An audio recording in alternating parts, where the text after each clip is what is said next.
बच्चा हो या बूढ़ा, मर्द हो या औरत, इलेक्ट्रॉनिक मीडिया हो, सोशल मीडिया हो या प्रिंट मीडिया हो, आज हर जगह सिर्फ एक ही नाम देखने को और सुनने को मिलता है, Modi Modi Modi.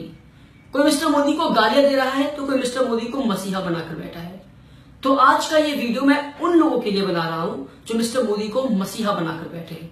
So through this video today, I will prove it to you that Mr. Modi is no मसीहा। बट जब मिस्टर मोदी देश के प्रधानमंत्री नहीं थे तो 1 अप्रैल 2010 में कांग्रेस ने जीएसटी बिल लागू किया।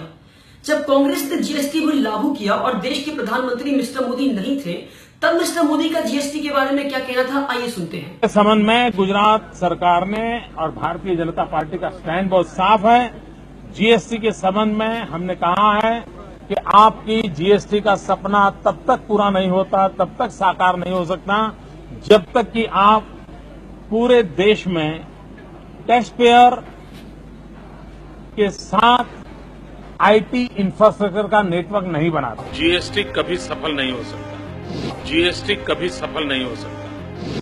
जी हां, जैसा कि हमने देखा कि मिस्टर मोदी ये कहते हैं कि जीएसटी इस देश में कभी नहीं आ सकता और जीएसटी इस देश के लिए हानिकारक है। पर अब जब मिस्टर मोदी देश के प्रधानमंत्री बन गए हैं, तब उनका जीएसटी के बारे में क्या कहना है, आइए सुनते हैं। जीएसटी का मतलब है great step by team India. GST का मतलब है great step towards transformation. GST का मतलब है ग्रेट स्टेप्स टवर्ड्स ट्रांसपेरेंसी।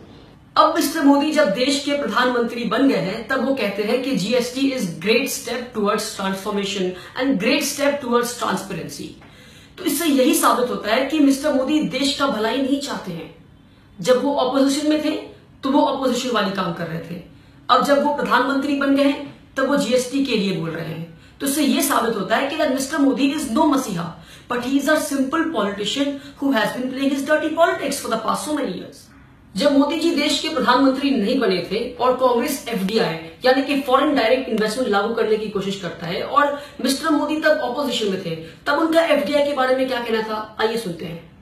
भाइयों बहनों, कल प्रधानमंत्री ने जो निर्णय किए हैं, ये निर्णय चौंकाने वाले हैं। अब किराना कौन बेचेगा? विदेशी लोग। चाय कौन बेचेगा? विदेशी। चावल कौन बेचेगा? विदेशी। गेहूं कौन बेचेगा? हल्दी कौन बेचेगा? मिर्ची कौन बेचेगा? इसके लिए विदेशियों के लिए दरवाजे खोल दिए। हमारे देश के छोटे छोटे व्यापारियों की दुकानों पे ताले लग जाएंगे। ये निर्णय दिल्ली में बैठी हुई सरकार ने किया है। जी हां, जैसा कि हमने सुना कि मिस्टर मोदी ये कहते हैं कि अगर देश में एफडीआई आ गया तो देश का किराना हो, चाय हो, हल्दी हो या चावल हो, हर कोई विदेशी बेचेगा और जो छोटे मोटे व्यापारी हैं देश के, वो बर्बाद हो जाएंगे। पर जी नहीं, जब मिस्टर मोदी देश के प्रधानमंत्री बन जाते हैं तब उनका एफडीआई के बारे में क्या कहना है, आइए सुनते हैं। भारत में भी बहुत बड़ी मात्रा में विदेशी पूंजी की जरूरत है। फॉरेन डायरेक्ट इन्वेस्टमेंट की आवश्यकता है।